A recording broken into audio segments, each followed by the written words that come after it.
Councils of traditional rulers for Ebonyi and Cross River State endorsed the second-term bid of President Buhari.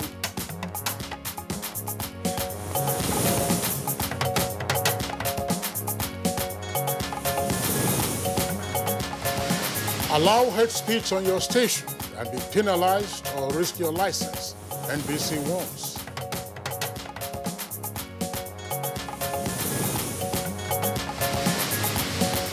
Hydrocarbon fuel future, Africa charged over infrastructure development.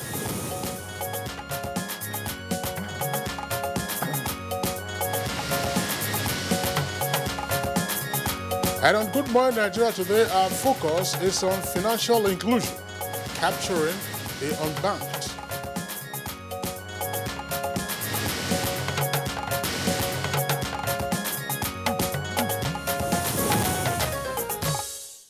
Now, for many developing nations, Nigeria inclusive, the main mode of payment for businesses and services still revolve around cash, and lots of cash, Kingsley. Very much so, Jumai, and despite our huge population as well as Nigeria's large economic base, a greater percentage of Nigerians are still unbanked.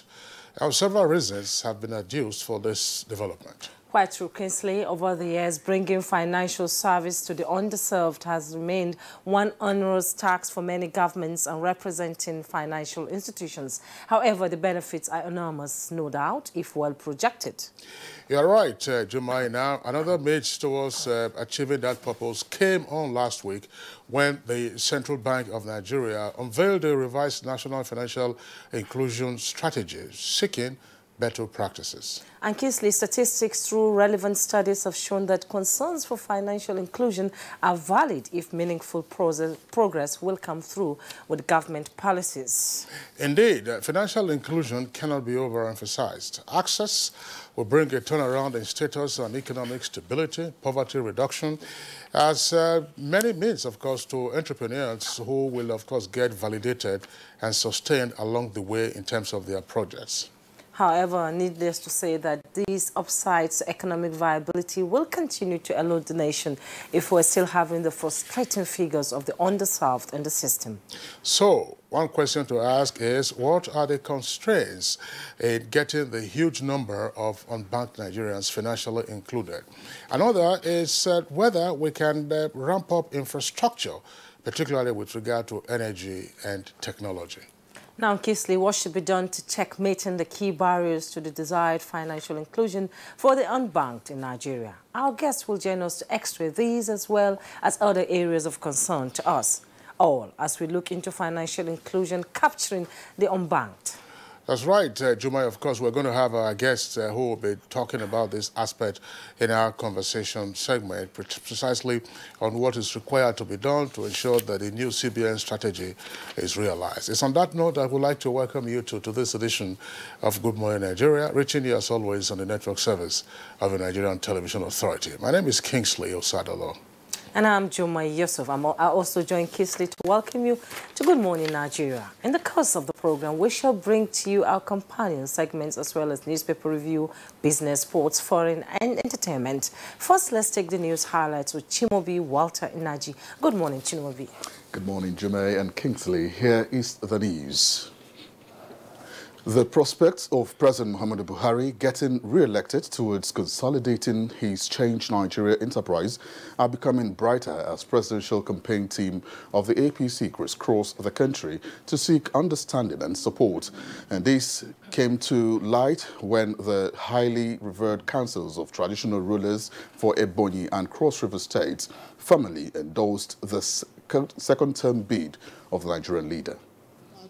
We are reinforced relationship with our son, the governor, and their love for him and the state will surely earn you and only you votes in Ebonyi State, irrespective of party differences. We have fared very well as the people of Southeast in terms of distribution of projects, infrastructure. And this is a fact that nobody can controvert. I am very pleased you have appreciated the efforts the government has made in terms of infrastructure. and especially in terms of agriculture. And I'm very pleased that Ebonyi State deserved and felt the impact, of federal government's help towards farmers, both small and large-scale ones. Meanwhile, Vice President Yemi Osinbajo has assured Nigerians of more infrastructural development as well as improved economy if the Buhari administration is given another opportunity to rule. He said this during his campaign visit to traditional rulers in Ondo State. Heavy in infrastructure, and even in the southwest, the Lagos-Ibadan expressway or all the way to Benin, these are roads that we have put substantial amounts of money aside to do. My people believe that you are a good ambassador of the Yoruba Valley. President Muhammadu Buhari has assured members of the All Progressives Congress, APC, that he is fully behind the party and its candidates in every state of the Federation and campaigning for them wherever he goes.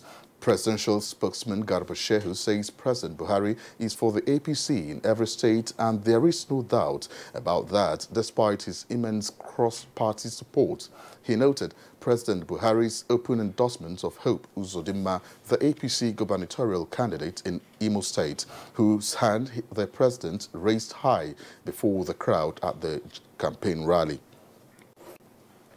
And the people of Mbo local government area have been promised that Ibaka Deep Seaport project will retain its name and developed for freight activities to solve the challenges of importation in the country. Governorship candidate of the All Progressives Congress, APC, Obong Nsima, gave the assurance at a campaign rally in Mbo local government area. Supporting us, thank you for believing in us. Thank you for believing in the change agenda of President Muhammadu Buhari. We need you to become business owners, to become employers of labor, so that you become employers and take other people on. That's what you need. We once again present to you the man that you already know. Election is carry go for President Buhari. Election is carry go for Obong Nsima Ekere. And away from politics now, the Court of Appeal has turned down an application to stay the Code of Conduct trial of Chief Justice of Nigeria, Walter Onnoghen. The court, in a ruling, said the Administration of Criminal Act has long stopped the stay of criminal trials as a matter of right. The Acting Inspector General of Police, Muhammad Adamu, says the force is determined to ensure optimal professionalism to guarantee the delivery of a peaceful, secure and credible general elections in line with global practices. The Acting Inspector General stated this at a meeting with the squadron commanders of the Mobile Force Police Unit in charge of operations at the force headquarters.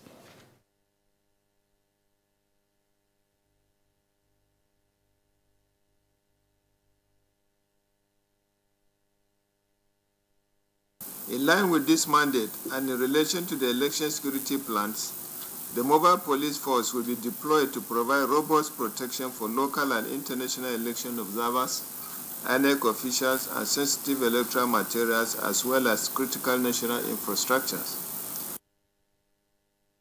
The Inspector General of Police also advised all political actors and the electorate to place national security above personal interests and always stay within the ambit of the law. Moving on now, conducting a hitch-free and credible election requires a peaceful environment devoid of threats to lives and property.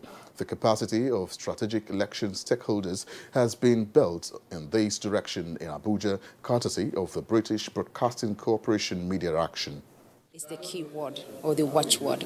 India has always remained neutral, and we try to give balanced coverage to all the political actors. For the 2010 Electoral Act that provided, we're going to provide security for the electorates, INEC officials, as well as the citizens. Proper policing and proper safeguarding of the election is a precondition for a credible election. We cannot conduct elections without the security agencies securing the environment for the elections. Still on build-up to the elections, allow hate speech on your station and be penalized or risk your license. Now, these are the words of the Director General, National Broadcasting Commission, Ishak Modibukawu, as he addressed newsmen in Abuja. Expressions and language used in the excerpts captured can be seen to be abusive and not decent for broadcast. 525 says, political broadcast shall be in decent language. And 533 says, a live coverage shall be truthful, decent, fair, and balanced. And in other stories, the African hydrocarbon industry have been charged to be more committed to infrastructure development to be at par with the global hydrocarbon industry, where experts say technology is evolving. Our high-speed energy correspondent reports that the second Nigeria International Petroleum Summit critically examined challenges and projections for hydrocarbon fuel future. Ourselves in Africa, the more we will give opportunity and advantage for people to infiltrate the system and tell us what we are not good at. Most of what we see is participation by upstream players. We will need to encourage even downstream players to participate in the NIPS. It was an attempt by Nigeria to take its pride of place in Africa. Biggest producer, 30, 40 years, 50 years of history of oil transactions. We needed to bring more to the continent, and that's why we started it. And that's the news for now. Good Morning Nigeria continues with Kingsley and Jumay after this break. Do stay with us. Unemployment, notably youth unemployment, features strongly in our party's manifesto. We intend to attack the problem frontally through revival of agriculture.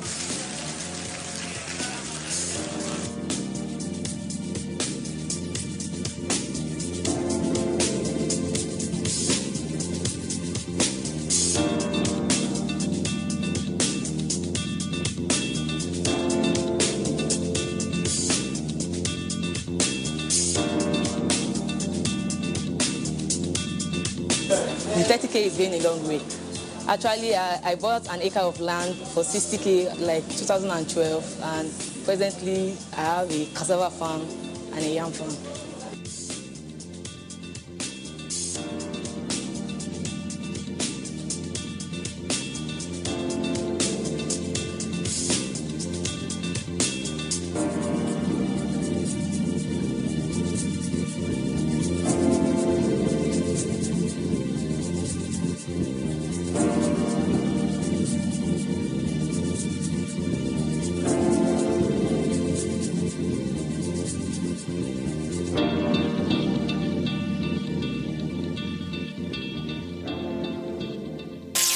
Sunana Abubakar Haruna, ina tuki da kanan, ina zuwa Kaduna, Niger, Ilori, Oyo, Lagos, Kogi, Abuja. Sakamakon mun samu canjin gwamnati, muna zuwa gurin muka tafi ba ma samun gosulan muke yin kwana 2 zuwa 3, zuma zuwa kwana 1. Sakamakon gyaran hanya da muka samu a yanzu muna zuwa a kwana 1. Na gode Allah da cewar hanyoyin da muke bi, akwai gurin da an canza complete hanya, an canza mana gaba daya, akwai gurin kuma da gyara, an gyara mana hanya, ko ba haka ba. Kuma muna godiya ga wannan gwamnati.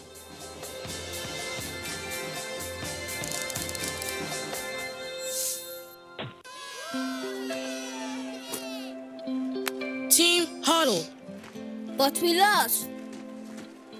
Don't be tired, guys. This isn't a loss. It's a practice for winning. Nothing makes a mother prouder than seeing her child growing up. But I know as he learns to lead, he'll face even more dirt, germs, and risk of illness. That's why in changing seasons, you need strong Dettol protection. Because Dettol protects from up to 100 illness-causing germs. Growing up needs Dettol protection.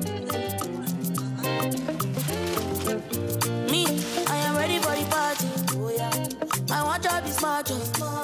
I go really early. Oh, I know where you're story.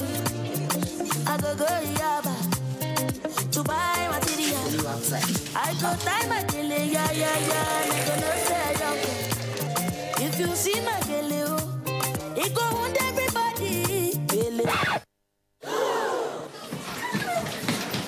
Gele me gaju tielo. Gele me gaju tielo. Gele me gaju tielo. Gele me gaju tielo. 3G is great. 4G is better. You don't know what you're missing till you experience it. Upgrade to a 4G device and SIM, SMS Get to 141 to enjoy double data on Nigeria's widest 4G network. Airtel, the smartphone network. Helen! Hey, where's your mom? Today is her toilet day. What? Helen! Toilet day? Tomorrow you're hosting a party and it's a matter of my reputation. Even if you spend your entire day cleaning with all this, it still won't be party ready. Impossible! Challenge? New Ticker Harpic 10X. Even if you use this solution 10 times, it won't give you the same cleaning like Harpic because its new Ticker formulation sticks to the bowl better, giving you a sparkling clean toilet. Wow! New Harpic 10X gives me the freedom from toilet day. Manager people, make we make the right choice, yo. Make we vote for a man of integrity. Hey! So, make we gather together and make this change. What my people of Nigeria, together we go carry Nigeria to the next level. Nigeria don't decide. Vote Baba Buhari. Baba Buhari, the man of integrity. Hey, vote Baba Buhari. Man, we no corrupt, we no go chop our money. Hey, agriculture, the next level. Fight corruption, the next level. Good roads, to the next level. Electricity. Next level, with the next level, empower the next level, with our money. For good health we go. Baba Buhari. My people, for the next level.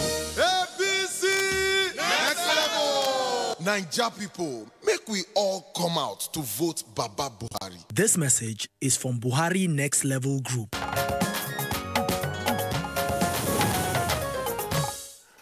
You're welcome back, and it's time for us to take some business stories with the Central Bank of Nigeria issuing a new directive for electronic payment of salaries, pensions, and taxes, plus a call for Nigeria to accede to the African Continental Free Trade Agreement. Let's take the details now with Joy Uzo.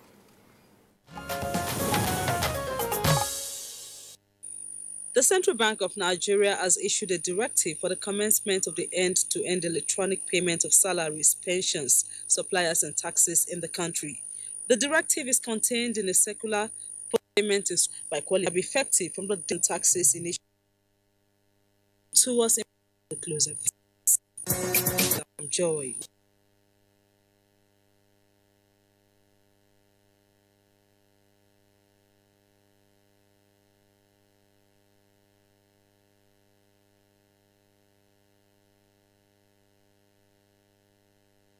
Thank you, Joy. Newspaper review is up next.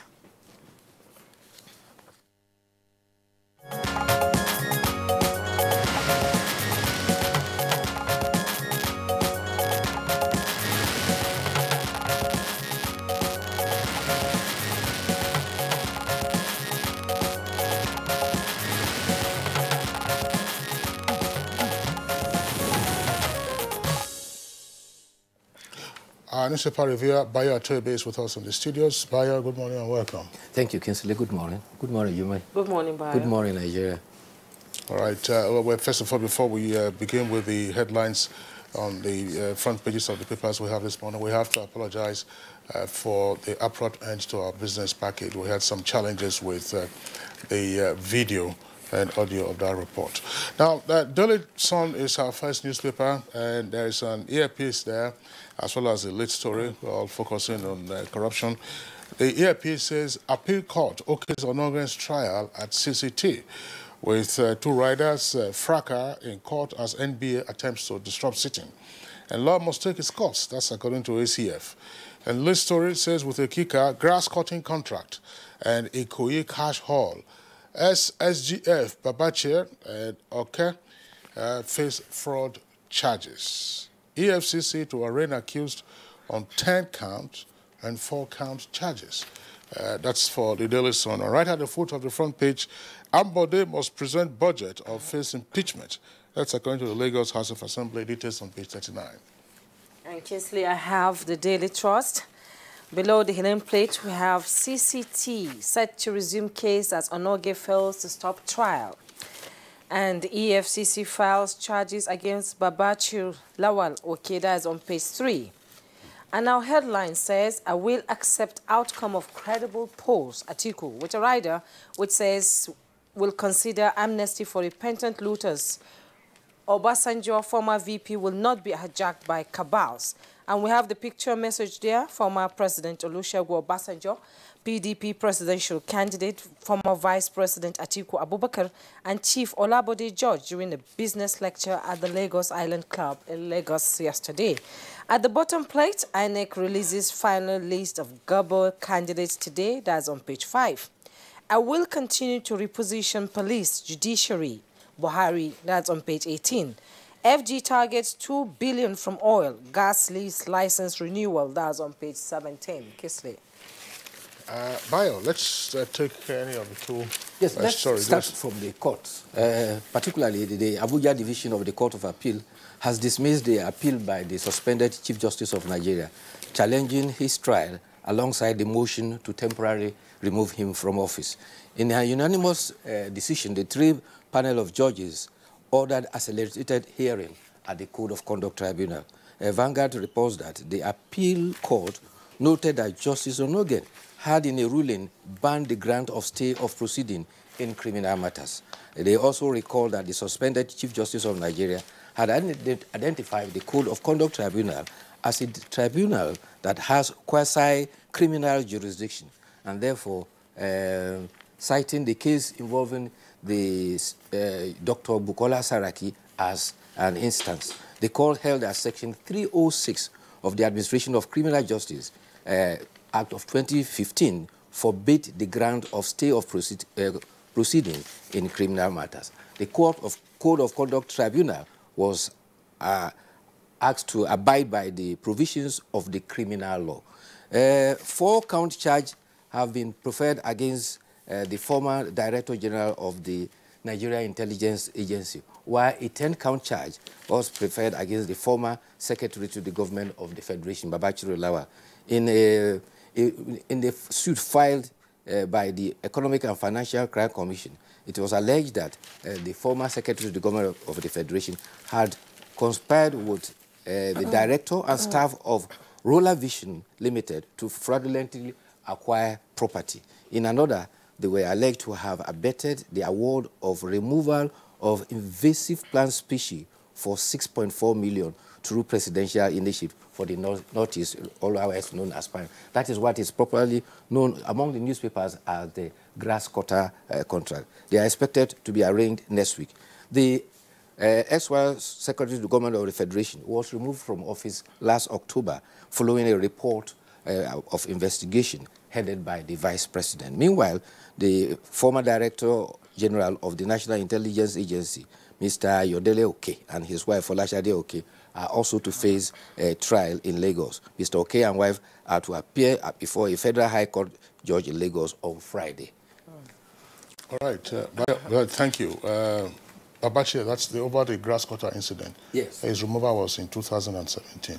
October 2017. You said last October. 2017. Last October will be October 2018. That we're already in the new year. Okay, and today is the last day of January, by the way.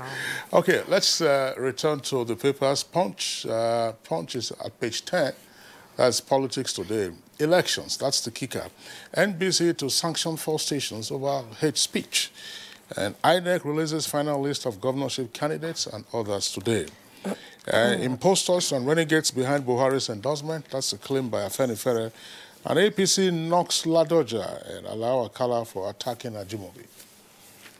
Those are the stories? Yes. Yeah. All right. Well, about the 4 stations, yes, the National Broadcasting Commission has sanctioned 4 major television stations. I won't name any of them. However, this was as a result of allowing his speech on their media. The Director General of the National Broadcasting Commission, Isaac Mudiwukau, at a press conference said the stations broadcast his speech by politicians from both the All Progressive Congress and the People's Democratic Party. He reiterated that broadcasters have a huge responsibility to guide democracy and should not promote violence or anything that can lead to it. He says letters conveying the violation and the sanctions appropriately following it will soon be delivered to the station. He also used the occasion to indicate that in the next 15 months, the digital transition that has been ongoing will have come to an end. On the political campaign trail, the All Progressive presidential candidate, President Muhammadu Buhari, has said that he is not corrupt and he has never been convicted of corruption. While on campaign at Abakaliki, he said, recall the 5 positions he held previously and his ouster as well as investigation, and he was never found wanting. He expressed concern that I can assure you that as the president today, I have never been in the position of abusing trust. He said, fighting corruption is very difficult. People appointed into public offices within 3 years, they build houses in Abuja and open accounts in Europe and America. But when we discover, we will take them to court. We have the will and we will prosecute them and we will punish them. On the PDP presidential campaign trail, the former Vice President Atiku Abubakar says if he is elected, he will consider amnesty for losers. He said adopting amnesty like Turkey did, and all the money that was taken abroad from Turkey were brought back, and that made Turkey to become a country like Europe. He says such a method is better than alleged corrupt people joining a ruling party and be shielded from prosecution. He said he cited an example during the term of President Obasanjo that over 4 billion was recovered in that manner. And he says if we had gone to court, we probably will still be prosecuting and the money will be denied in the country. So those are the perspectives on war against corruption. Okay, Bayo, our editorial is from the Punch newspaper. Attacks on football referees inimical. Top-flight football referees in Nigeria are contending with a critical crisis. 2 major incidents that concern them have threatened the 2018-19 Nigerian Professional Football League season, which got underway in January. On the opening weekend, ill-tempered fans went haywire in Jos, Plateau State, and attacked match officials. And in France, the Football Professional League has come down hard after last week's league game, one game with Marseille and Lille. A fan threw a firework from the stands which exploded on the pitch. Interestingly, while the game is at a crossroad here, it is fetching billions of dollars for European countries because it is managed professionally. Back home on the domestic game, to inch near that, the LMC should synthesize it thoroughly and run it professionally. It should not brook violence in any form from fans or clubs. The LMC should mandate clubs to install closed-circuit TV cameras and other technologies to capture troublesome fans. Clubs should improve on the quality of their stadia and put better policing in place. That's the editorial. I think I agree with the editorial, and this editorial is predicated on the recent happening on the league. The current league started only on January 13th, and already there are 2 incidences of violence in that stadium. The first one took place in Jos when Plateau United was playing Ifeanyi. The second one was during the match between Remo United and Remo Stars and Bendel Insurance at Shagamu. The referees in that team were bloodied. If you see the pictures that went viral from there, it's a gory sight. The stadium should be a place where people go to relax and watch football, and not a place for violence. And incidentally, the under-20 national team has to leave for Niger just today or tomorrow. They are to participate in the African Cup of Nations for under-20. And the secretary to the Nigerian Football Federation was saying that they should do the nation proud by winning, because when there is football, the nation settles down. It unites the nation. And particularly now, because of politics, our nation is in the 10th position, and football has the ability to bring some kind of succor to the people. Now, why should people go to stadium to watch football to relax, and then they go and witness violence? And therefore, the measures they have adopted, they are challenging the local league management team to make sure that measures are put so that those who perpetrate violence are identified and prosecuted. In Europe, they specifically identify such persons and even pick them from the stand even before the violence begins. So I think it's a good stand, and the editorial's position should be taken note by the Nigeria Football Federation to see how we can stem violence at our stadium. They talked about closed-circuit cameras in the Those stadium. are the facilities that will help identify who are the culprits. Yes. All right, Bayo, that's, unfortunately, we don't have enough time to discuss the political crisis that is brewing in Lagos between the State House of Assembly and the outgoing Governor Akinwumi Ambode, and the alibi for the threat of impeachment. Of course, there will be, I'm sure, other allegations in the articles, assuming the draft one, is that he hasn't presented the 2019 budget. And yesterday, there were protesters in support of the governor, who stormed the State House of Assembly and said, listen, why do you want to impeach him? He lost the ticket, you know, to run for a second term. He's been doing his job well, but what's going on? I think that's a huge political crisis that is brewing, and that's Nigeria's commercial capital. Well, from the response of the representative of the Lagos State House of Assembly, they said because they are representative of the people, they will listen to the voice of the people. But he, however, asserted that there was need for the governor to present the budget. The budget for 2019, according to them, still has not been presented by the House. I don't know what the law in Lagos State say, if they have a deadline for presenting the budget. At the federal level, October is the deadline for presenting the budget. Unfortunately, most of the time, that has been presented behind that schedule because of the critical challenges that were. I think, well, I mean, I'm sure the facts will begin to unfold once the crisis comes to a head. Because sometime last week or the week before, there was a report of the governor, you know, seeking to make a formal presentation of the appropriation bill to the legislature. You know, reporters and all of that were all camped out outside the assembly. But the word that came was that they should stand down because the House members were meeting and were not ready to receive the governor. I don't know. So usually when these matters are played out like this, you begin to find one excuse or the other. And then things, as we said, probably could come to a head if there's no resolution found immediately. And I think they need to find a balance for the interest of the citizens who voted them into office. Certainly. Yes, that's right. And out of Uganda, you know, there's been a bad story. There was a disc jockey who was murdered in northern Uganda on allegation that he was playing boring music at a disco. Unfortunately, you know, young man, you know, he was trampled upon by the disco goers. He was playing boring music, and a young man lost his life. Violence. Yeah, that's right. And James Ingram, of course, those who listen to Rhythm and Blues, passed away a couple of days ago at 66. Bayo Tebi, thank you very much for being with us. We'll see you tomorrow. Okay, it's Good Morning Nigeria. We'll take a short break now. When we return, we'll get ahead with our discussion segment. Hate speech is not a joke. It incites genocide and crimes against humanity. Most of Africa's civil wars are caused by hate speech from one tribe against another. We don't want it here. The Nigerian government stands firm against hate speech. Under no conditions whatsoever should we tolerate or excuse or justify hate speech or hateful conduct of any kind, especially where such is illegal. There's no doubt that the resurgent push for separatism, as well as the rising cases of ethnic and religious disharmony, are all traceable to the growing phenomenon of hate speech. One nation bound in freedom, peace and unity. Nigeria, one nation, one people. This is a public service announcement brought to you by NT.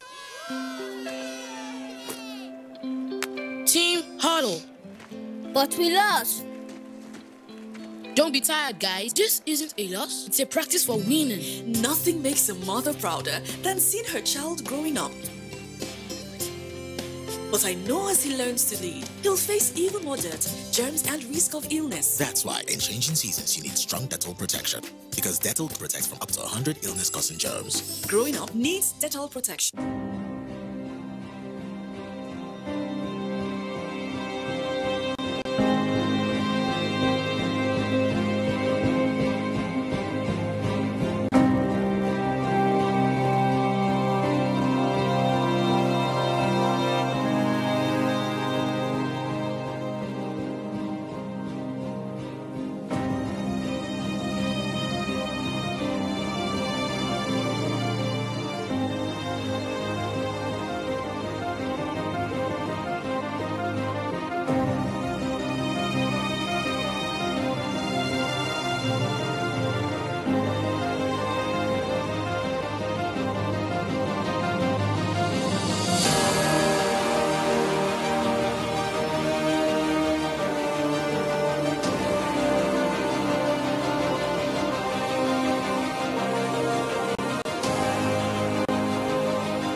When I was a little girl, I loved spending time with Mum and Grandma cleaning the house. I was so excited to sing in the choir. And your shirts are always so white. I knew what Mum's secret was. Today, I'm a modern woman that still trusts the secrets passed down to me. It's Jik, of course. The original trusted bleach, which can be used all around your house for amazing results. Shh, it's our little secret. It's no secret. It's Jik's best ever extra whitening power. Just Jik it.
Here you go.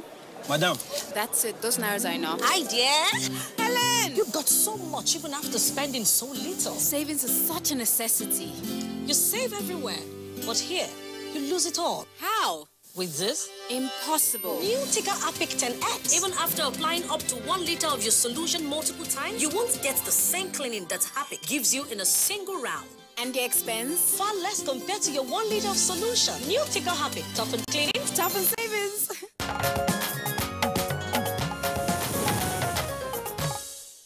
Thanks for staying with Good Morning Nigeria, reaching you live from Abuja. To set the pace for our discussion this morning, let's take this background report put together by our correspondent, Abdul Malik Adil.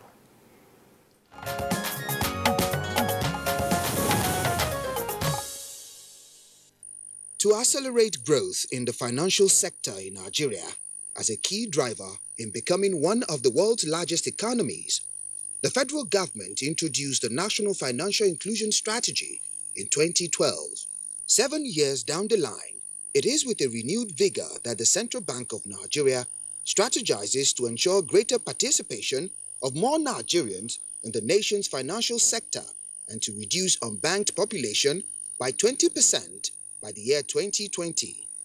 Experts say the financial inclusion measure became evident following the agreement reached by the Apex Bank, deposit money banks, licensed mobile money operators, and super agents to fund the financial inclusion initiative in the country. The move, which has been in the works for about 5 years, with the overall aim of deepening financial inclusion in the country, will entail a massive rollout of agent networks that would offer a wide range of basic financial services such as cash in, cash out, fund transfer, bill payment, airtime purchase, government disbursement, as well as remote enrollment of bank verification numbers to an estimated 50 million Nigerians that are currently underbanked or unbanked. For experts, reaching the unbanked Nigerians, especially those who reside in rural communities and some in the urban areas, a secure, affordable, and accessible system of payment should be looked into in order to take advantage of the growing lucrative market. On Good Morning Nigeria, we shall be taking a critical look on promoting financial inclusion in Nigeria and its cascading effect on the nation's economy.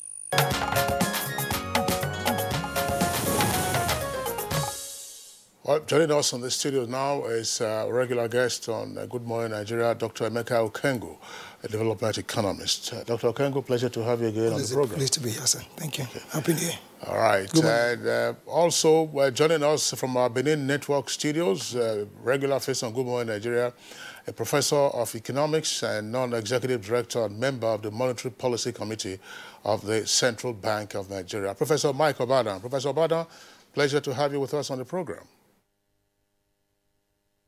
Thank you very much. Good morning to you. and good morning, Nigeria.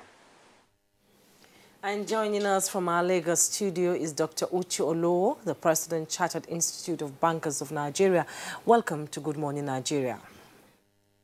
We have in this Lagos studio a financial expert and also a former banker, Mr. Shaibu Idris. Thanks for joining us.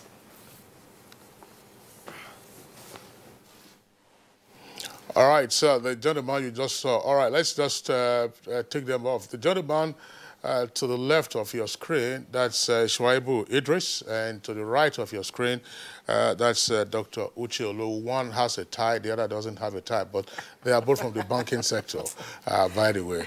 Okay, gentlemen, let's begin this conversation from Benin. That's where we have Professor Mike Obadan, who is a professor of economics and a non-executive director and a member of the CBN MPC. Professor Mike Obadan, why financial inclusion? Thank you very much, Kingsley.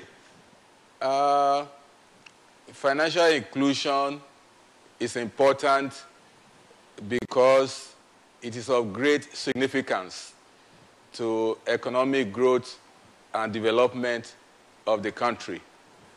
And it's seen as a very potent tool for achieving economic growth and development, particularly when there is need to reduce massive poverty, there is need to generate employment, there is need to create wealth, and there is need, generally to improve the welfare of the citizens.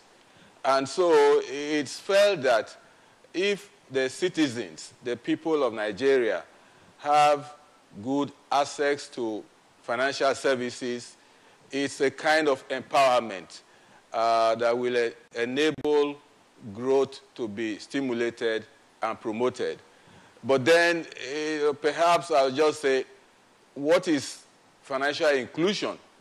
Financial inclusion simply refers to a state whereby financial services are provided by financial services providers to reach, many people, who could use the financial services. In other words, the financial services would include, for example, payment services, savings services, deposits of money, and even services in the, provided through the capital market or through pension fund, administrators. They are all financial services which the people are expected to benefit from. But the issue is that over time, it's been found that many Nigerians, very sizable proportion of Nigerians, do not have access to such financial services at affordable cost, and they don't even have access to a broad range, of financial services, providers. I don't know whether I should go into statistics at this point in time, but perhaps to say that the Apex Banking Regulatory Authority, the Central Bank of Nigeria, found need and appreciated the need to, make as many people, to have access to financial services as a means for empowerment, as a means for poverty reduction, employment generation, and as a means for direct improvement of welfare. And as at 2008, it was found that as high as 53% of the adult population, were financially excluded. In other words, they did not have access to financial services. And that bothered the Central Bank of Nigeria, and hence it introduced the financial inclusion strategy in 2012, which was revised in 2018. All right, Professor Michael Badan, thank you very much. We'll return to you subsequently in the program so you can tell us about the numbers that you were trying to get into. Now, let's come to our studios here in Abuja. Dr. Emeka Okenko, of course, you listened to Professor Michael Badan indicate what and why we should have financial services. But it's an aspect of it that, in addition to whatever response you may have, is financial inclusion necessarily an aid to economic growth and development? Yes, it is. But let me also start. This time I have a conversation with you. I say, let's look at it from the back end. It's very important to look at it from the fundamentals. Let's take a very elementary fundamental: good, better, best. Okay, they say good is okay, better is good, but I still want to be the best. Not so that's not good or goodest. Not good or goodest. So let us be looking at goodest. Okay, which will be what you call best practice. In developing your financial inclusion, you're talking about the unbanked people. You're talking about human beings, okay? You're talking about probably getting 50% of your population or more into some system that makes them accountable or makes them accounted for. Is that what we're talking about here? Yes. Now, you'll be requiring a lot of back-end work for this to happen. You'll be requiring a lot of data. You're not just going to go to the streets and start plucking statistics out of the trees. Otherwise, because remember that the central bank has said we're going to be getting in 500,000 people, that are deploying 500,000 people, okay, what you call the services, experts. You're going to be deploying a lot of technologies. This brings the role of the ICT, okay, on-site. Now, what relationship does this program have with our existing population data? What role is MPC playing in this? What role is MBS playing in this? Okay? What role are the local governments playing in this? Right? What role are the state governments playing in this? Now, if you don't have this and it's a central bank project where you have 500,000 people, into the streets, into the local areas, into the bushes or whatever. Now, what documentations, what you call in economics, what data generation forms have been developed? If we don't interrogate these things, we might not start having issues with actually making this conclusive. But to answer your question directly, yes, financial inclusion not only will help growth, but will also even help national security, because it will now help you to get people, or what you call the underserved, or what you call, again, the underground economy, which is even more important to you, because a lot of these people who are not banked does not mean that they're not any money. Now, what it means is that a large chunk of what it is that comes out of your economic system is actually being held down and is not accounted for, okay? It also means that most of the, monies or projects or programs being done by government, and remember that 80% or more of our social projects are thrown at these people who are unbanked, okay? Which is not very, very good. I think it's very dangerous. One, for national security. Two, for even monitoring, your financial systems, right? Three, for monitoring growth. So it simply means that all the statistics, and each time I have this conversation, I keep asking you, where are we getting our data from? Is it from primary or secondary sources? This program has clearly shown that we have not been able to create that capacity for us to draw our data from very primary sources. And I'd rather be that little bit that says, let's look at good as not good enough, and probably look at better heading towards best. Okay, some pertinent issues has been raised. I'm still with you, Mr. Okay, they said we should go to Lagos, and I'll be joining our Lagos studio now, where Dr. Uche Oluwa is the President, Chartered Institute of Bankers of Nigeria. Will be speaking to us. The CBN made a global commitment in Mexico against 2020 for financial inclusiveness. Are we racing against time here? Thank you very much. Yes, we are racing against time, and we believe that that is achievable. The target is to get at least 80% back into the banking net, at least by 2020. To this end, the bank came with initiative, which you have seen a lot of campaigns running through our national papers called SANEF, the Shared Agency Network Expansion Facility, designed to make sure that that strategy is actualized. You have, well, talking about what the doctor was talking about, statistics, the most important thing that we know that in our rural areas, there are no financial systems going on there. The reason clearly is that the cost of serving those people before now is humongous. So you don't, now today is no longer brick and mortar. So technology will be deployed to drive financial inclusion. It has the capacity to do that. And that's what the Shared Agency Network Expansion Facility, which is an initiative of the central bank, the mobile operators, the deposit money banks, coming together, and General Institute of Bankers, coming together to ensuring that this strategy is assured. We're deploying various machines to the unbanked, to making sure that they get the necessary services in terms of savings, transfers, payment mechanism. What has hindered, I know that there has been this argument, is it telco-led or bank-led? But the middle approach has been there. The banks are ready and geared towards making sure that this is achieved.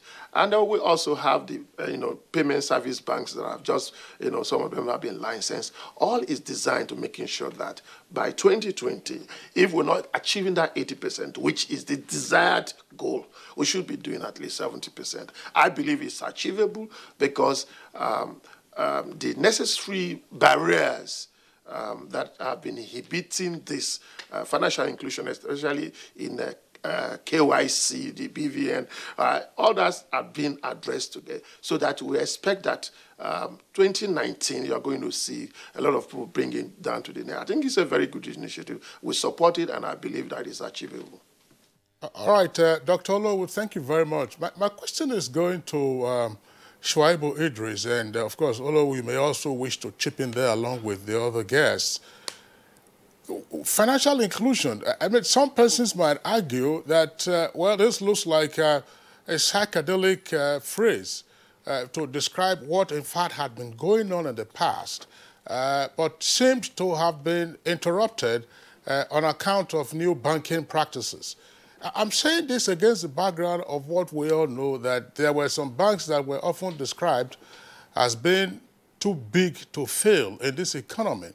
And one of the sources of their sustenance had to do with the fact that they had a wide variety of small-time depositors in different parts of the country. Now, some persons would argue that those were, if you like, the baby steps towards financial inclusion.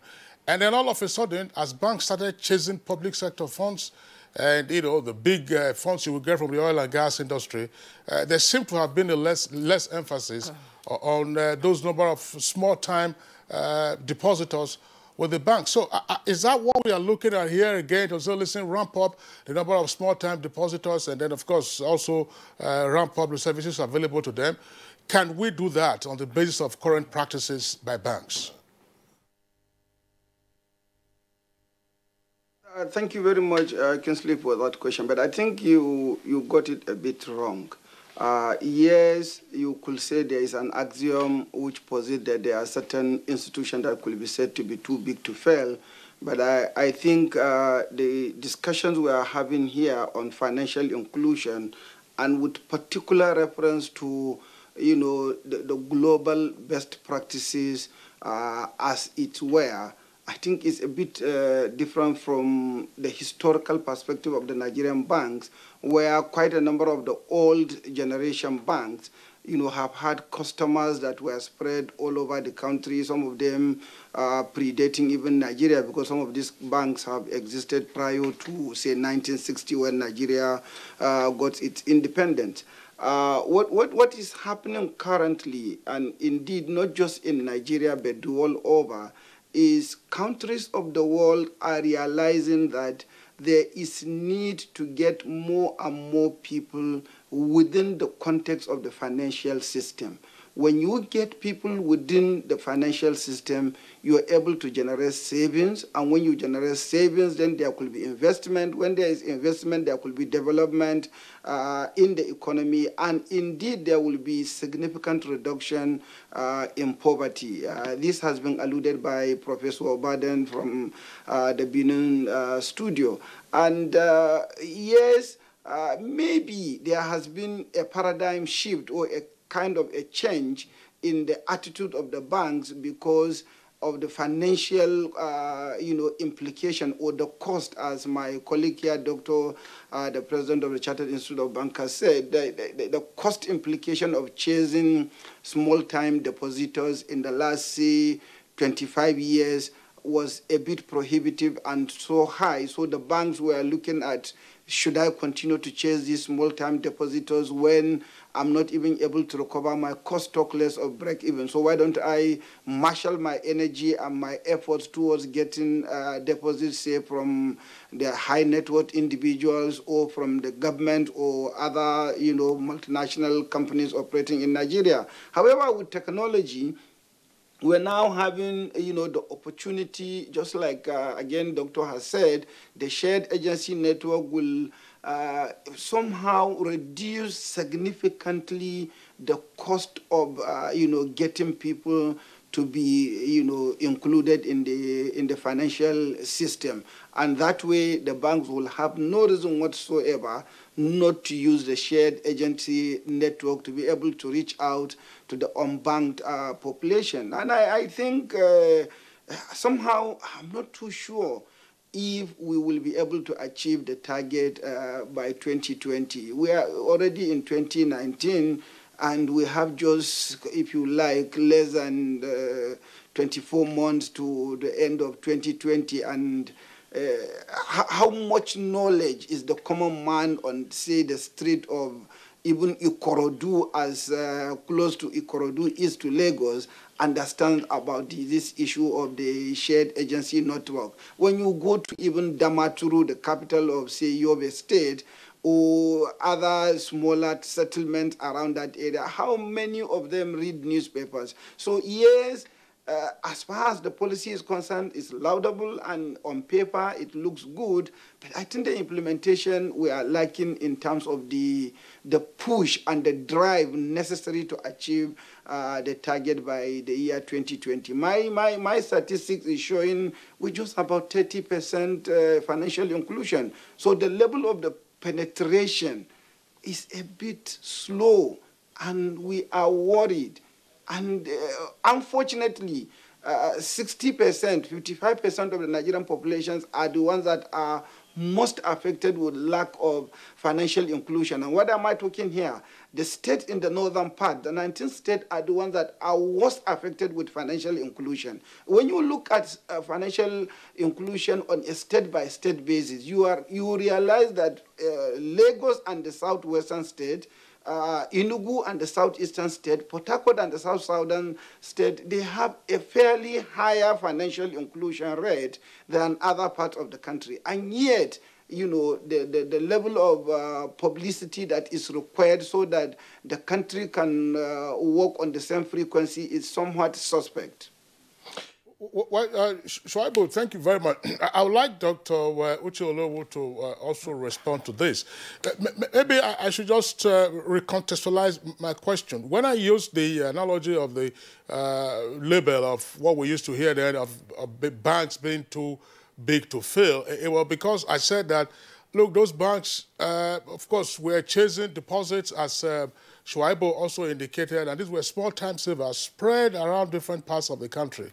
Now, that some persons would argue, fine, we used to have that experience, but we lost that experience, as it were, following the chase after public sector funds, high net worth individuals, together, of course, with the oil companies and other multinational corporations. Where are we now, to be able to ensure that, fine, we can, as it were, piggyback on the experience of those old generation banks that used to have, depositors scattered in different parts, scattered around different parts of the country? Thank you very much. Let me just say something.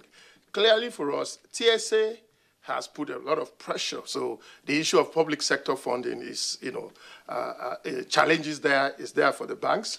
And then also you have the issue of technology in banking that has, given the bank the impetus, because today there's a lot of disruption in banking. It's no longer brick and mortar, like I said. You have there are mobile phone users all over, even in the Northeast and all that. Now, all you need to do, and that is why we are very optimistic that this target, if not achieved, but a significant progress will be made. Because today's banking is in your hands, and that is a mobile phone. And so technology has given us that enablement to do that.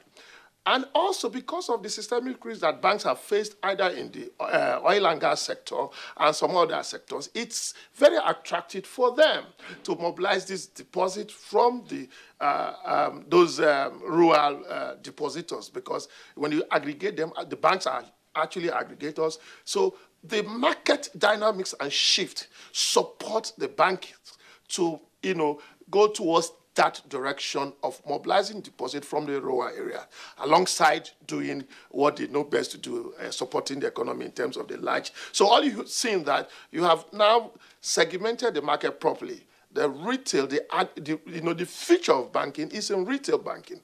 And so banks have, reprioritized the strategy. As I speak, I know the kind of investment that is being done by the banks in order to make sure that this SANEF is achieved, financial inclusion, because it is for our own interest. We do all know that financial inclusion enables economic and social development, and the banks will do that. When you're going back to history, it's because the cost was so enormous. Even when you were talking about those two big banks, what was the statistics? These big banks did not just the rural banks or people's banks, so various initiatives that were introduced never supported, improved this. But technology, that's why the beauty is that this is technological driven, and therefore it is possible to do in it. The government is doing so massive social investment, and this is the areas, because the banks deployed about 500,000 phones, mobile phones, and are even ordering more to those rural areas. The agent networks, it's going to, catalyze these activities in the rural area. So I still believe that it is important, and given the dynamics that are facing banks today, that the banks will support this initiative.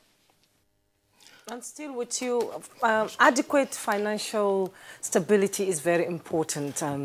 Literacy and education and adequate protection is critical to sustaining the long-term sustainability and viability of the financial sector.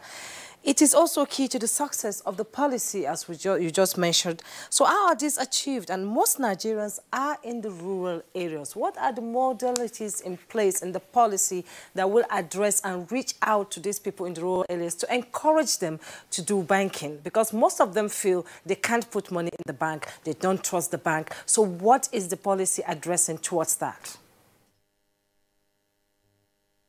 Thank you. What is being done, because financial literacy is very critical.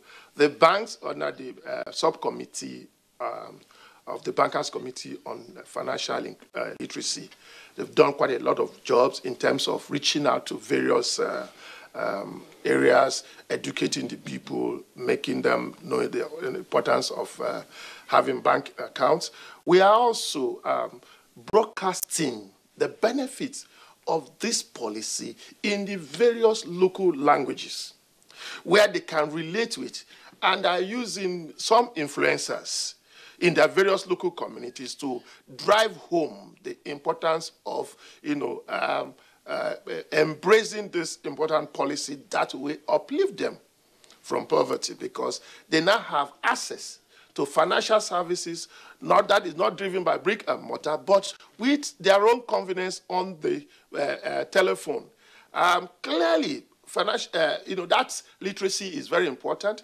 We're advertising in the radios, the television, the electronic and the print media, and then also using the local means of mass mobilization. The banks are sponsoring that as a program.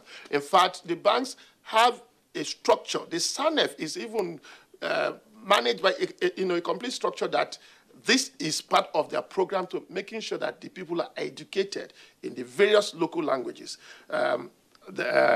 In the 3 major languages, Yoruba, Hausa, Igbo, and even to other local tribes that are, that are in Nigeria. So I believe that we will get it right, because once there is a will, the banks are, poised to making sure that this program succeed. Because if it does succeed, like my Dr. Idris said, that it means that we mobilize more savings, which can be properly channeled for investment. And once the economy grows, the banks are better off for it because they have more value to create out of those investments. All right, thank you very much, Dr. Uche Olowu. We'll return to you gentlemen in Lagos, but let's go quickly back to Professor Mike Obadan in Benin Network studios. Professor Obadan, just before you started reading out the numbers, we had to pause you. But I'll take up from where you stopped, but along with that, these are the issues that I would like you to also consider. What is the financial ecosystem into which the new financial inclusion strategy is being introduced? I'm asking this question against the background of our population figures. 198 million we are told, and if you look at the literacy or illiteracy rate, you also find that we're dealing with tens of millions of Nigerians, plus the jobless figures. So how are all of this being considered in the strategy to get more persons financially included? Thank you very much, Kingsley. The statistics are quite clear. As at 2008, about 53% of the adult population did not have access to financial services, and in other words, they were financially excluded. But there was an improvement by 2010.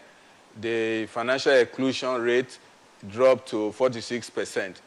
And by 2016, the financial exclusion rate, further dropped to about 41%. So, as it were, the statistics, of exclusion are still not comfortable. And so, there are strategies to ensure that, more and more people are financially included.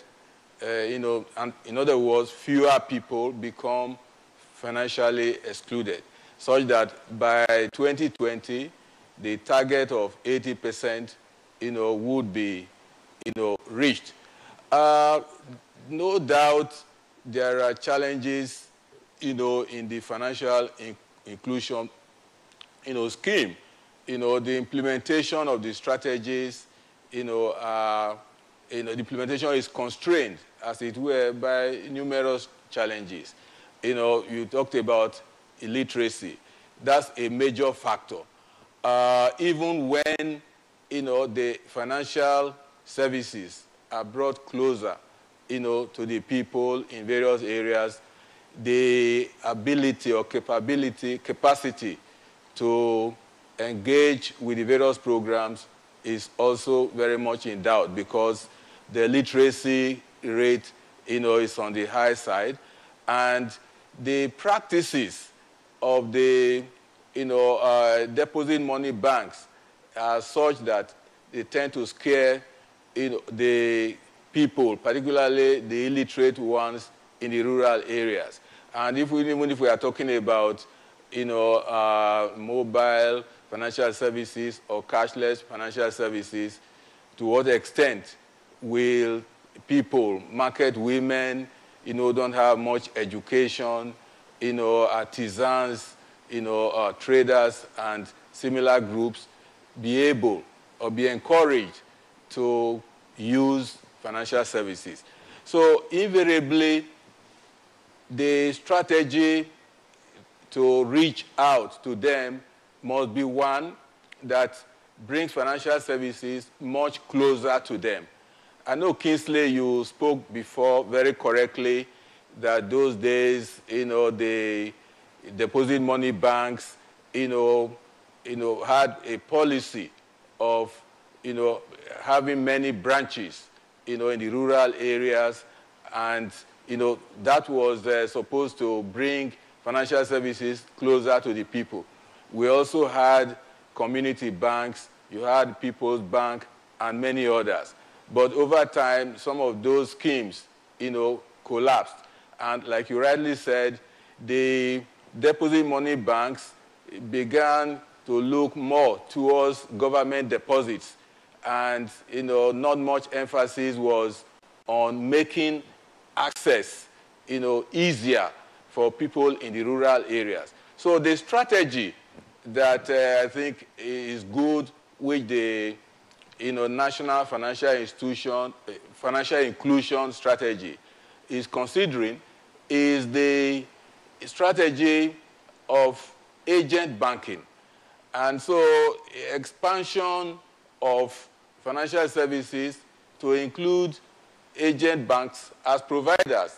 And agent banks are simply providers, agent banking is the provision of financial services by a third party on behalf of, licensed, financial providers, deposit money banks, and others, to the people, which means the scheme is designed to bring financial services much closer to the people in such a way that, the practices, the procedures are less complicated and which the people can easily engage with, such that such agent banks provide simple services like opening accounts, receiving deposit cash, and then withdrawals and making payments, transfers, and so on. I think that once that is imbibed by many, licensed deposit money banks and others, such that we have numerous agent banks all over the country, then definitely that one would be, a good measure in the right direction. I know not long ago, Keystone Bank, launched a scheme, to expand, agent banking services to many states, and I think it started pilot scheme in a few states. I don't know how far it has gone now. But I think the financial inclusion strategy has it as a major plank, major strategy to expand, agent banking network, to the agent banking networks to rural areas, and even urban areas where there is financial, exclusion. And I will also add that there is, in the offing, a scheme or a strategy which will help in no small way the element of, financial inclusion.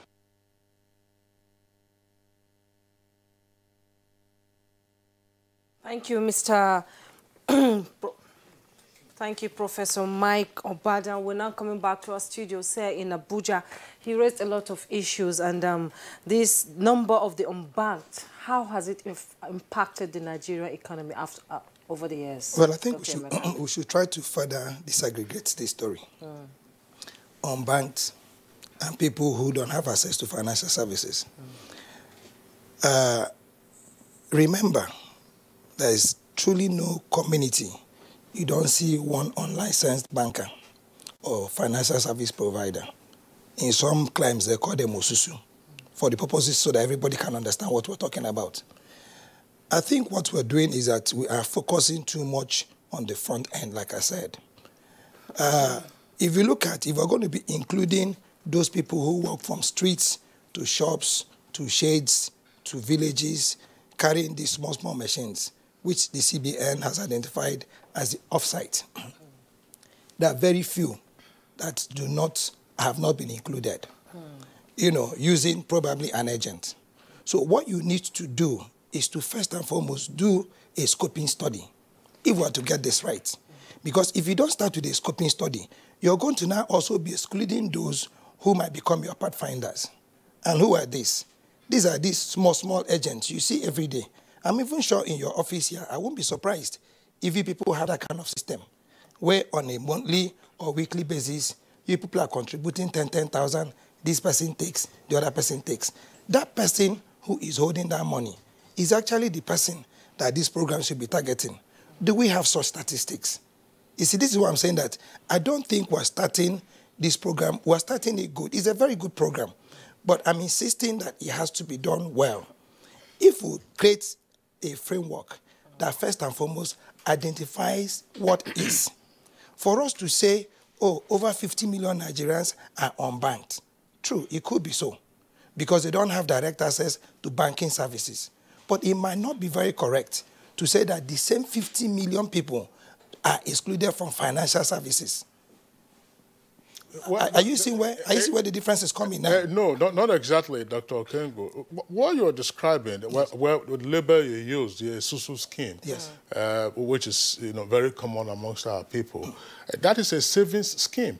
Yes, savings, it could be a financial service, but you have a wide range of other services that are included in financial inclusion. I mean, if I'm supposed to have a benefit, yes. If I'm supposed to have a benefit, say I'm a farmer or something, and some credit is supposed to come onto my phone, that credit is not going to go to the Susu collector. This is my point. Yeah. There's an Susu collector. Has this scheme identified that there's an Susu collector who is collecting on behalf of 20, 30, 40 people? Because what is collecting is going into the account of the Susu collector. Okay? And then what they do is that they not begin to distribute or redistribute this money based on who paid first. That's right. So there's a scheme. We're talking about financial services. Is the Osusu collector giving financial services? Yes, he is. Okay? But has he been identified? Is he one of the persons that should become a pathfinder to the success of this program? Yes, he is. That's the point I'm trying to make. So if you are able to grow a big framework that captures everybody, now the question will be, what technology is he using? What scheme is he using? What program is he using? How is he able, to sustain his business? That should be interrogated. It could help in making this a program more sustainable. But when you sweep the Osusu and everybody with the same broom to say, oh, because the Osusu person now, remember, could be part of the 50 or less than 50 million people that you're unbanking. What's my point? If you want to extend financial services, there are a lot of cooperatives. There are a lot of micro banks. You can actually bring in a new scheme to say, listen, if you're ready to start a community bank, Central Bank could want to have 9,866 micro banks. What are these 9,000 or 8,866? I don't know which is the proper figure now. These are the number of the political words we have in Nigeria. If there's a program that says the aim of this program in the next 1 year is to be able to, in every ward, have a microfinance bank, that is tied into whatever Osusu systems, whatever existing financial systems, whatever on-site, existing ICC systems, at that back-end level, all right, then you're beginning right. What you now want to do is probably in the next 6 months, you want to achieve identifying a minimum of 1 million, 2 million, 300,000, whatever figure they are. That's very, very central. If you make it foundational, then building on your ICT becomes a lot easier because you now know where you're taking your ICT services to, where you're taking your capacity extension services to, where you're taking the need to be able to now empower people to do better too. If you don't have these statistics, you're going to be flying blind. All right, Dr. Okengo, thanks. I'm sure some persons would also raise the challenges that the country has faced with the operation of community banks on the one hand and microfinance banks, some of them that, of course, operate as though they were running usurious services. We'll take a short break now. When we return, we'll continue with the conversation with our guests.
Toilet day! What?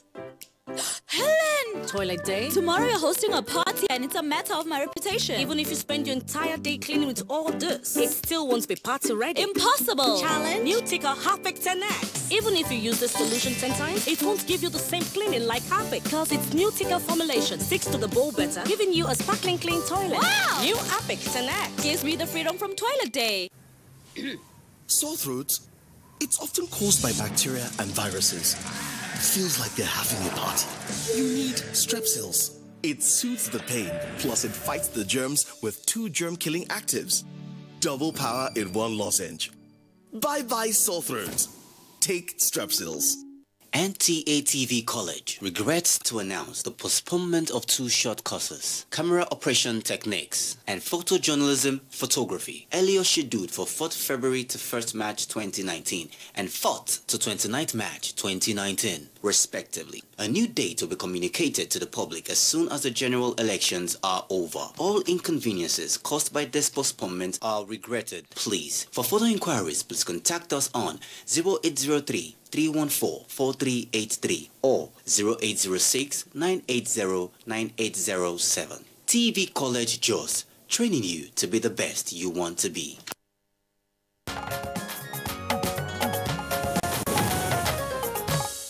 All right, you're welcome back, and it's still Good Morning Nigeria on the network service of the Nigerian Television Authority.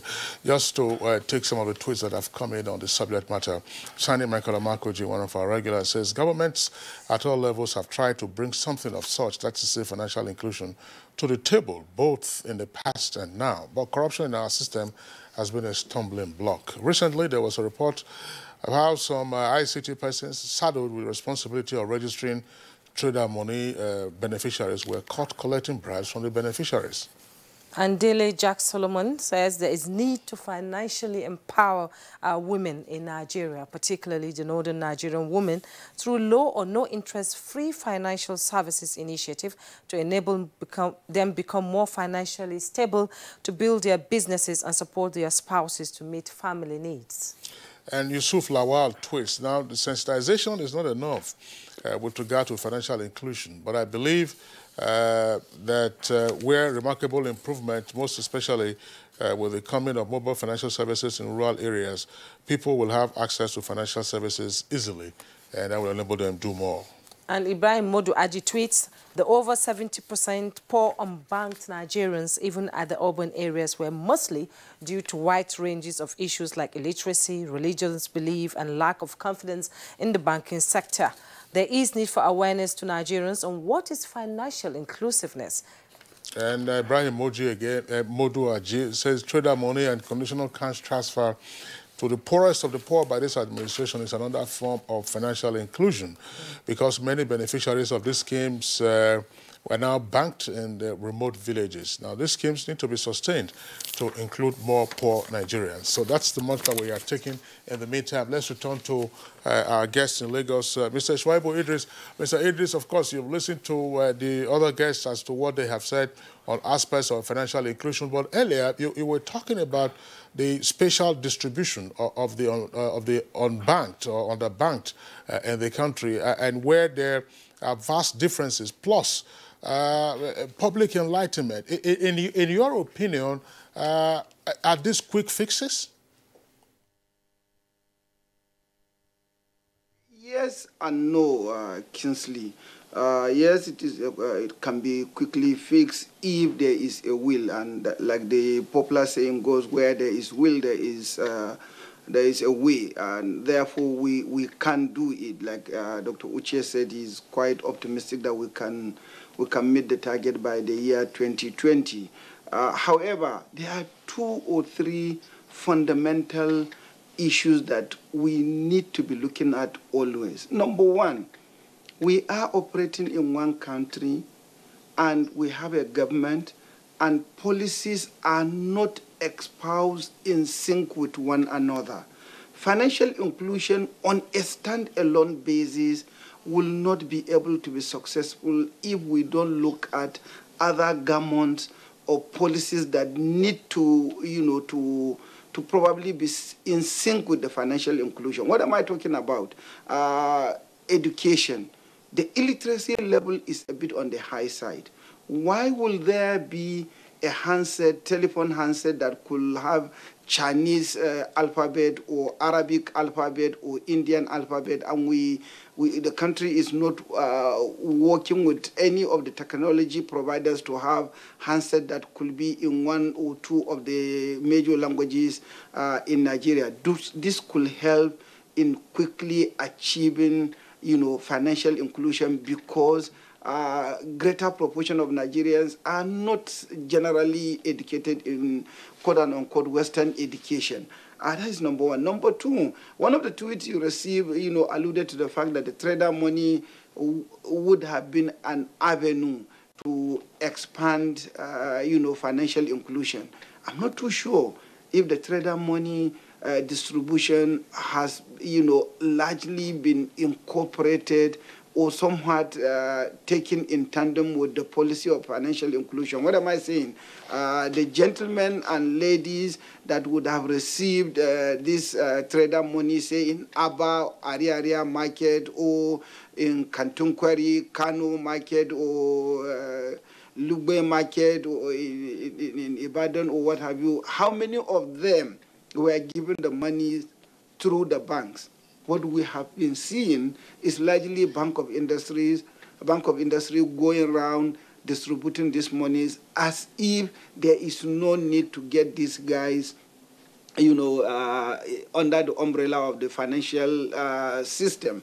And last but not the least, yes, technology is important, but to what extent can we say that the teledensity in Nigeria, in terms of number, yes, we have close to about 140 million telephone lines, but how many of these lines are being used in the rural areas?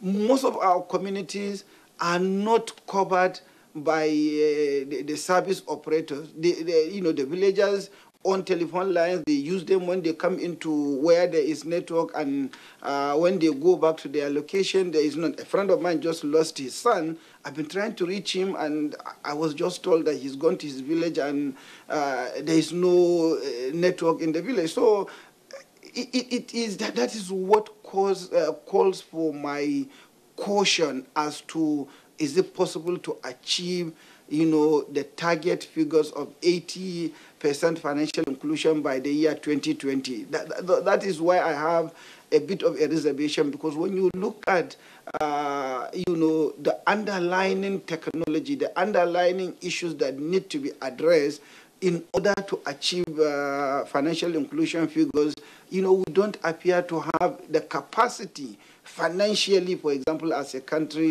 to deploy and to achieve those infrastructure that are needed so that the financial inclusion, can be achieved. I am of the opinion that much needs to be done, particularly in the areas of campaign and education, not just on the pages of newspaper. And also, the central bank may have to consider, and I'm using this in a very, very strong manner, may have to consider the era of compelling banks to establish branches in certain parts of the country so that we can achieve this financial inclusion.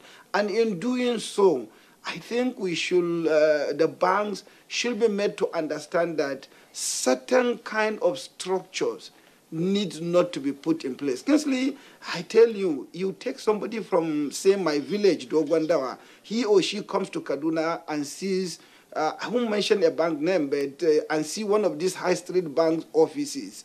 He comes in with sleepers and looking tattered. Will he or she even has the audacity to walk into the bank? The banks are looking too serious, too expensive, too glamorous, and too luxurious for the common man to go in and establish a relationship. And last but not the least, Professor Obada did define financial inclusion appropriately, that services at lower cost. To what extent can we say that the cost of maintaining a bank account and the documentation required to establish a bank account is reasonable enough for a common Nigerian man or woman to approach a bank for such a service? Well, Shuaibu Idris, thank you very much for the points that you have made, but more particularly, the example you gave of, let's say, a rural potential depositor who goes into a banking hall or who tries to go to a banking hall and he finds that the environment is all glitzy and is wondering, whether he's in the right place or otherwise. And that question is going to Dr. Uche Olowo. I was talking earlier about what happened, how the banks shifted from being bankers to all, as it were, to now being bankers mostly to high net worth individuals. So is it possible for us to revert to this against the background of what Shuaibu Idris said, to say, look, get banks, to scale down perhaps, their outlook in some of the rural areas? And because, of course, at some point, whether you are doing technology for financial inclusion, you probably will still need a physical banking environment to be able to get your businesses going. Thank you very much. I do not agree in its entirety the submission of my friend Idris here. Clearly, let's get to the philosophy behind this financial inclusion. You see, you're talking about issue of, for you to acquire financial services, you're looking at speed, convenience, and security. Cost was a major factor. Banks, there is this tendency of, looking at banks. Banks are not charity organizations. There's no wonder if, banks that were run by government all failed. So this is now privately led banks, and they're there to at least make a decent return for their shareholders. But be that as it may, yes, like I said, there are disruptions that are going on, and that is led by technology. We can no longer rely on the history of what has happened. Let us face the challenge as it is today. What can enable us to achieve these three major: cost, reducing cost, speed, and convenience? And above all, the issue of getting the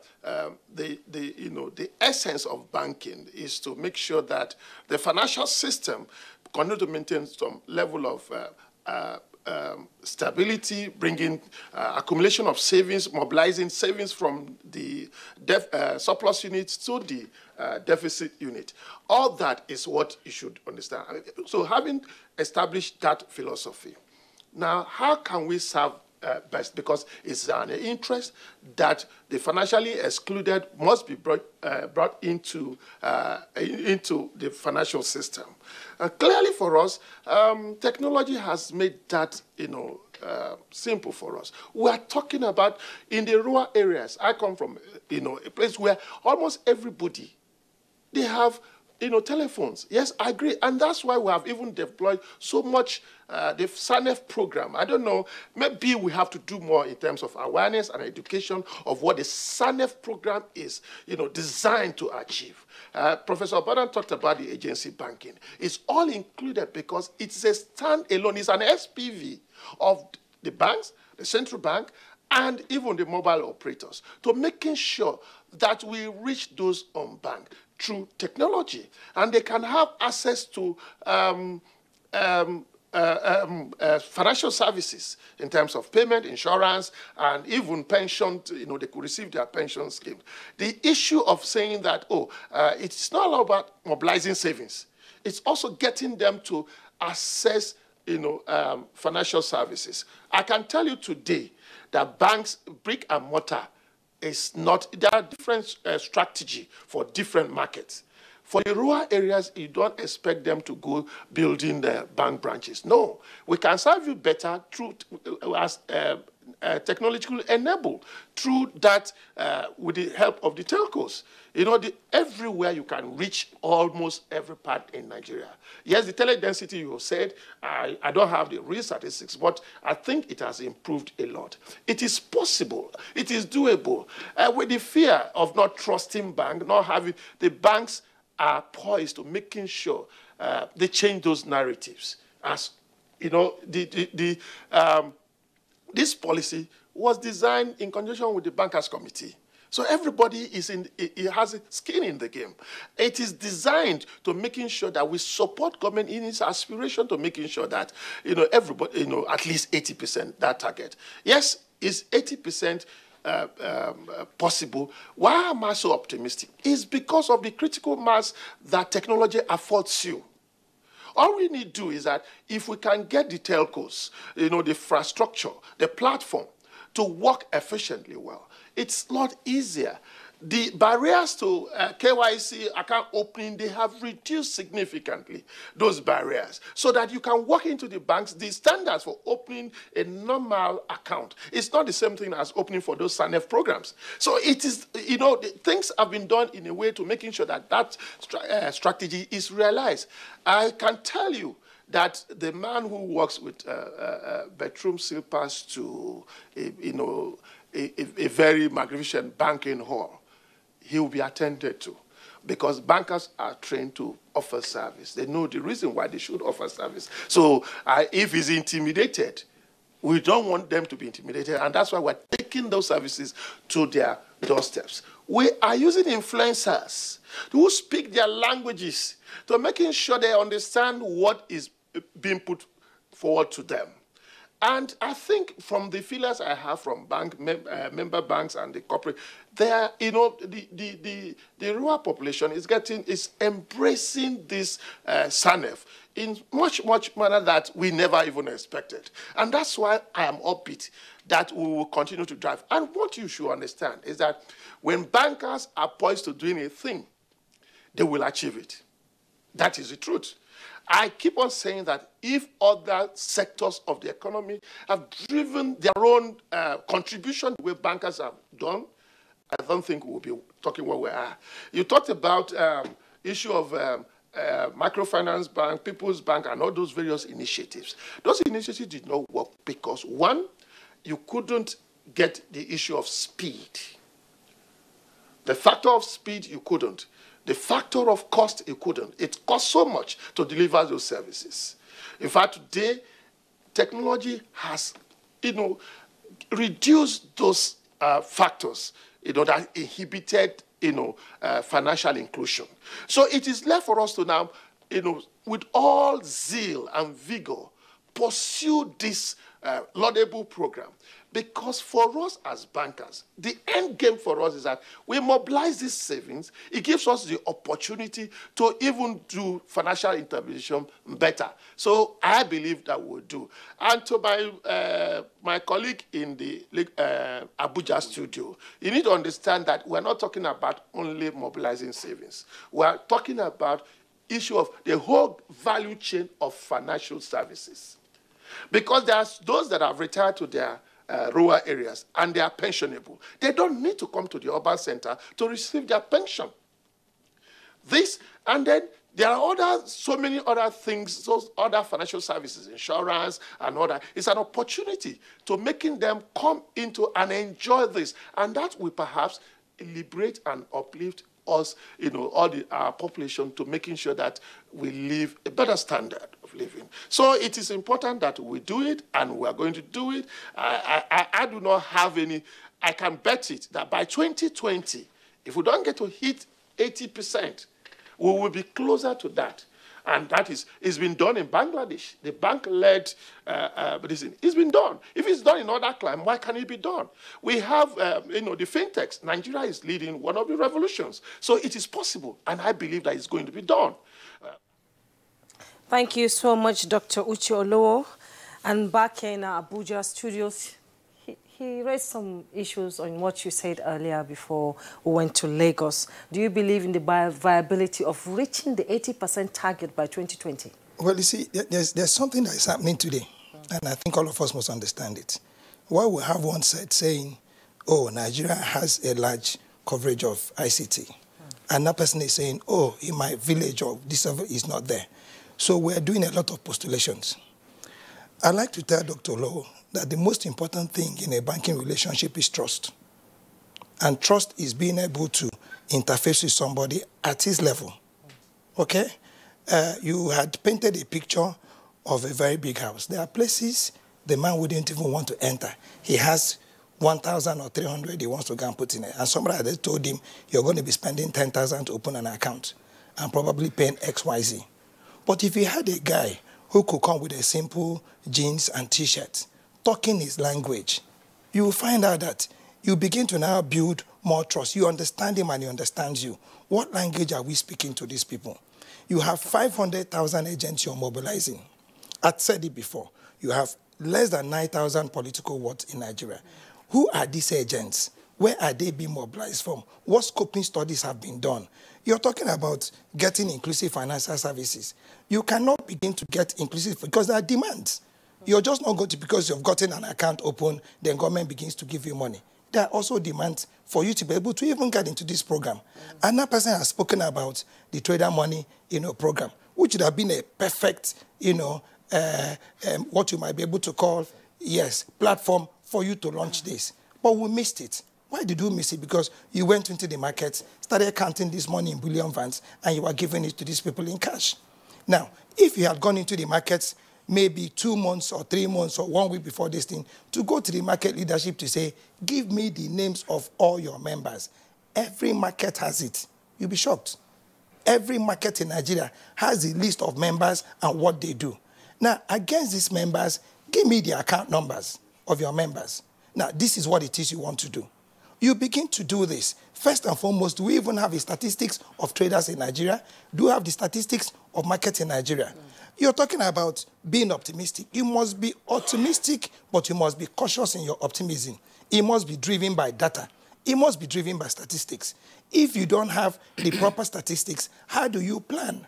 Now you're going to be getting, like I keep saying, 500,000 people, you're throwing them out into the streets. Where do you need the services most? And I've said to you, and I stand to be corrected on this, there is no area of Nigeria you do not see somebody who is offering some financial service. And can I give you news? It is not only about savings, it's also about loans. These people also extend, some credit facilities to those that are holding their monies, which is why when they collect your money, they give you a certain period of time before you can collect it on an interest. Do we have the statistics of these people? Do we have a compendium of where they are? Do we know who they are? Now, these are the first unbanked or unlicensed service providers. This should be our first charge. This should be where we're going to be beginning this program. So for us to begin to talk about microfinance banks, banking, no. Can we start financial shops in every community that has more than 300 people? Wherever you have a primary health care, okay, wherever you have a primary school, right? Why won't you just have one simple little office where that agent is chosen from amongst that community? In these 500,000 people we are mobilizing. So instead of mobilizing from the top, why don't you mobilize from the communities? Maybe get a small classroom teacher who you are able to train, okay, to say, you're going to be doing XYZ for us. One, get the statistics of all the traders, all the people who live within this your community. Two, get somebody who is able to probably help to now draw up a framework where we know what they earn, where we know what they save, how we now know how we can begin to now include or exclude or extend financial services to them. If you don't do this, trust me, and I'm saying this on national television, this might just be DOA. All right. Explain that. That's dead on arrival. Dr. Emeka Okengo. Well, back to our Lagos studios from where we heard a lot of optimistic statements by Dr. Uche Olowo. Shuaibu Idris, in Lagos, I would like you to, cap it, because we're going to have to sign you off in Lagos at the moment. Well, in terms of the broad categories of persons who remain unbanked, we don't have the data, but what can be done, for instance, with the younger generation who would appear to be, more attuned to IT and therefore smartphones, and also the gender question? Women would tend to be more and better organized than the men. Is it possible, therefore, in areas where banking services, or in areas where there is a greater preponderance of incidents of financial exclusion, that such groups could be targeted, and also against the background of the optimistic expressions by Dr. Olowo? Can sleep with that question, but before then, you see, this issue of financial inclusion, we started discussing about it in 2008, 2009. By 2012, we had the policy roll out. Statistics has shown that in 2014, there was about 44% of Nigerians that were under the financial inclusion net, but by 2017, it dropped to 40%.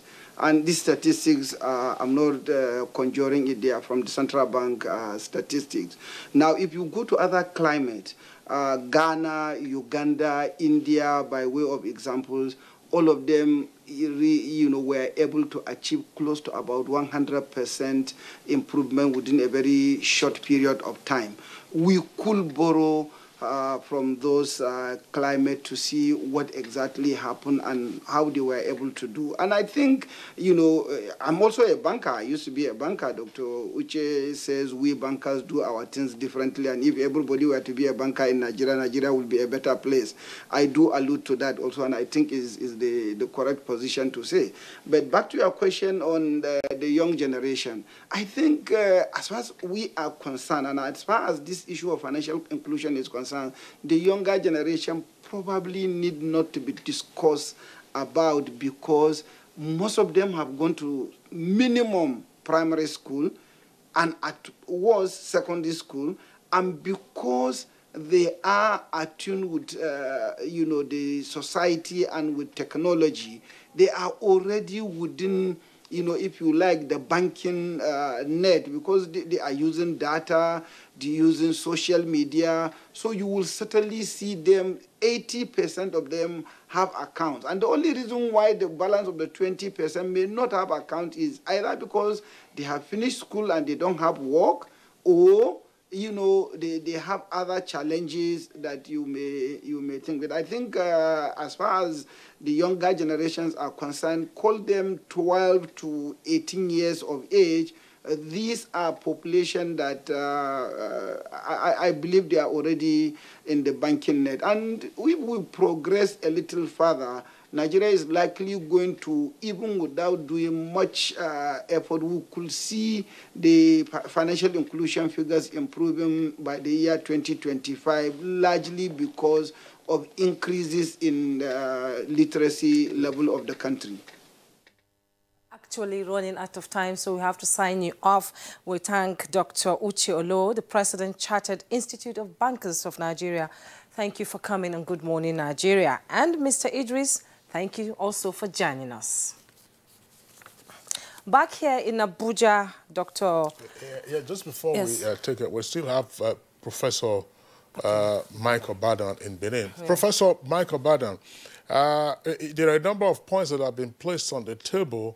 And of course, we know that you are a member of the Monetary Policy Committee. Are there any clarifications or amplification you would like to make to the issues, particularly with regard to targeting specific groups or using a bottom-up approach that Dr. Okengo is indicating? And again, of course, bearing in mind what happened with community and microfinance banks. Thank you very much, Kingsley. Yes, it's important to target the groups that are most financially excluded. For instance, the women group, the youths, about 53.5% of the youths, were financially excluded, by 2016. And also, you have, geographically, it's in the northern region, northern areas, say northwest and northeast, that we have the highest financial exclusion rates. And, those areas need to be targeted. But then the underlying factors which continue to constrain, high level of financial inclusion there, and other parts of the country will need to be addressed. For example, the factors of culture, religion. They tend to inhibit, measures and practices aimed at increasing financial, inclusion. Then the attitude of the financial providers themselves. You see, even when the central bank, has in place measures to encourage them to extend access to the rural areas, that old habit of, resistance, to providing financial services to rural areas or the most, underprivileged or underserved, they have that attitude that the endeavors in those areas are not profitable enough. In other words, they are looking at providing services in the rural areas, for example, with the same length as providing services in the urban areas. That in itself is a wrong approach. Then we even talk about targeting youths. Youths today have are bothered by the phenomenon of high level or high rate of unemployment. So that even if financial services are brought closer to the people and a large proportion of the youths is unemployed, you find that they have no income. So even though that group is most adaptable to the use of modern technology in banking, they will not be able to engage, with, the formal financial services in terms of, being included in the system. In other words, while access is being extended, agent banking is being extended, and then other means are also being provided, we must take cognizance of the various factors that tend to undermine financial inclusion, like religious and cultural factors, the attitude of the financial service provider themselves in terms of considering profitability before extending access to the rural areas, then the issue of high level of unemployment. Certain macroeconomic conditions, too, are very critical. The security situation in the country is also an inhibiting factor. So these other factors must also be addressed simultaneously while specific measures are being taken to target increased financial inclusion in various parts of the country. Thank you so much, Professor Mike Obadan. He's a professor of economics and non-executive director and member Monetary Policy Committee, CBN. Thank you so much for joining us on Good Morning Nigeria this morning. And we also thank Dr. Emeka Okengo, a development economist. Welcome to Good Morning Nigeria. Thank you so much for joining us. Very interesting discourse. Thank you so much for being part of the program this morning. We now sign off on Good Morning Nigeria. Programming continues on NTA. Kingsley? I am Kingsley Osadolo. I join Jube in thanking you for being with us. Do enjoy the rest of your day. I'm Joma Yusuf. Bye.